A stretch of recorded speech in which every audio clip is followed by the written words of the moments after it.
impacted positively on the economy. So I think I will discuss that when we come back. Okay. The program is Chamber of Commerce and you now want to go on a short break so that our next discusser can come in to join us. Capability basically get lessons learned and then also continue to sustain their business.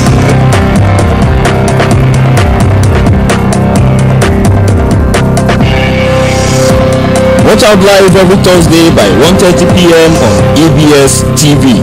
Chambers of Commerce and you. Don't miss it.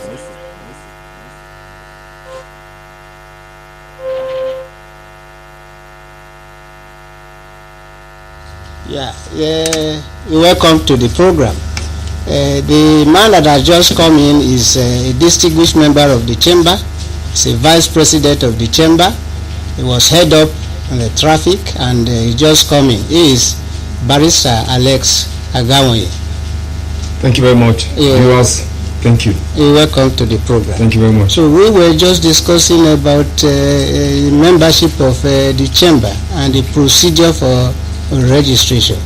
I want to ask you, Barrister, is the process of registration with the chamber cumbersome? Is it bureaucratic, or how is it?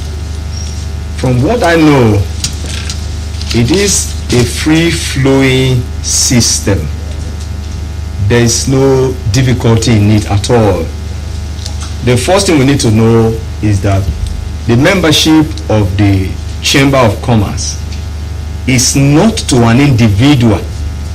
It is to business venture, either an enterprise, limited liability company, that status. So the membership is not to an individual, which means I, as a person, I am not a member of the Chamber of Commerce and Industry, but my company is a member.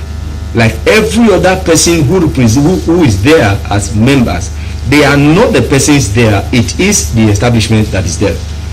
Having said that, the system of registration is quite easy. It starts from when you indicate your interest as a business entity, which in any case is a legal personality now.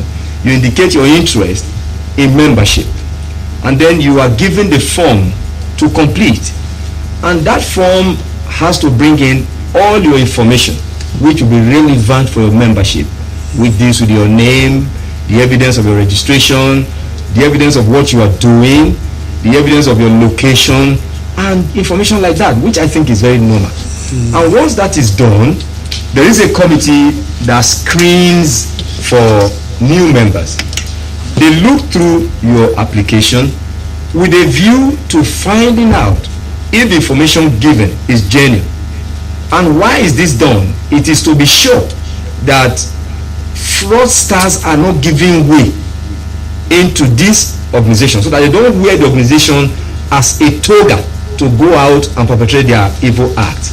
So to that extent, I believe that once the committee screens you and find you credible, your membership is accepted immediately, of course with the little amount, the membership fee to be paid.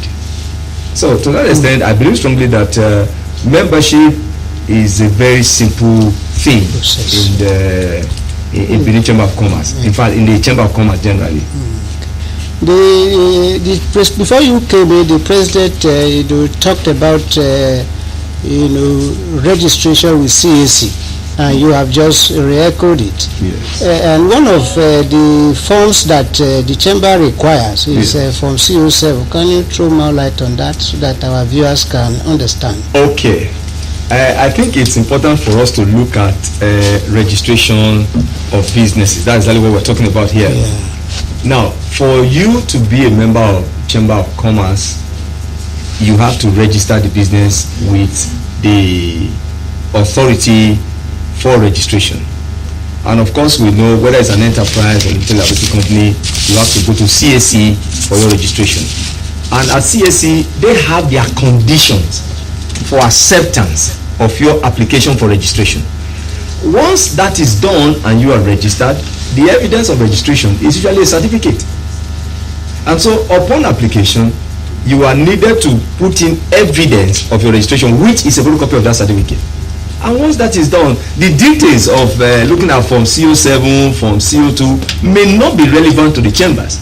It is the certificate ultimately the chamber wants to see to be sure that you have been registered, which is the evidence the chamber needs for your registration. Okay, that is explicit enough. The president discussed some of the benefits that accrue to members. Yes. And he mentioned, amongst the benefit that it's your first point of marketing, and it saves you cost, because where you now spend money for people to go out and market your products and services, when you call, you are meeting with the business people who are likely to buy your products and services. Do you have any addition to that?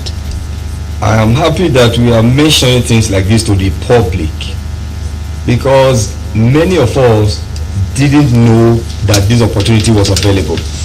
As a matter of fact, for every businessman, the Chamber of Commerce is where to be, because that is where you are going to meet the very first line of people that will need your product.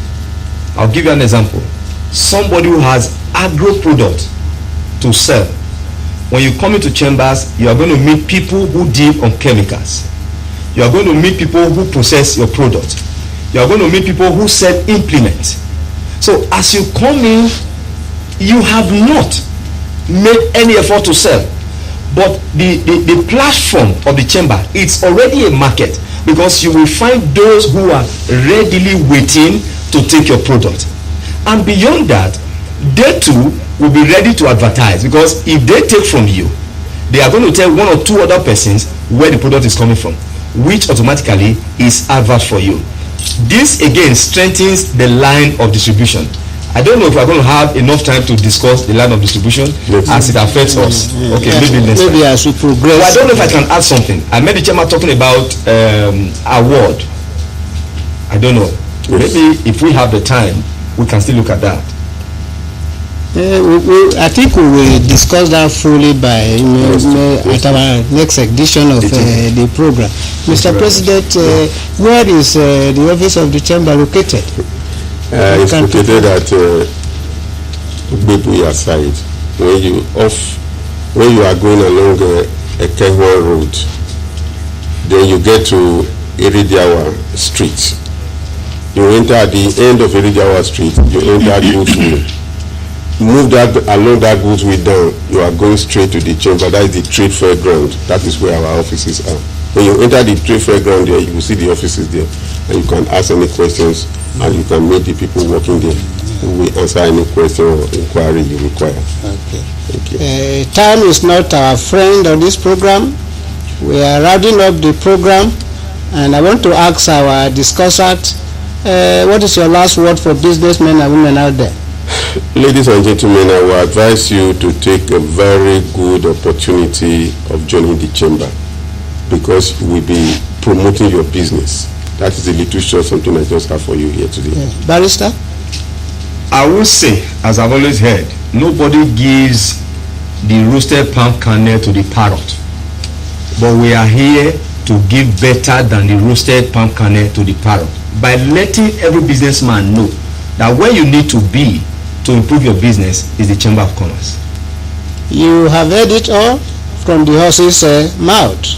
Where you need to be as a businessman, as a potential business person, you want to do business, you want protection, you want where you can get information that will boost your business. Chamber of Commerce is the place for you. Until we meet again next week, this is Imalim with John Yusufu. Say goodbye.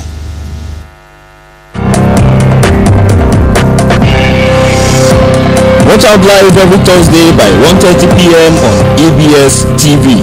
Chambers of Commerce and you, don't miss it.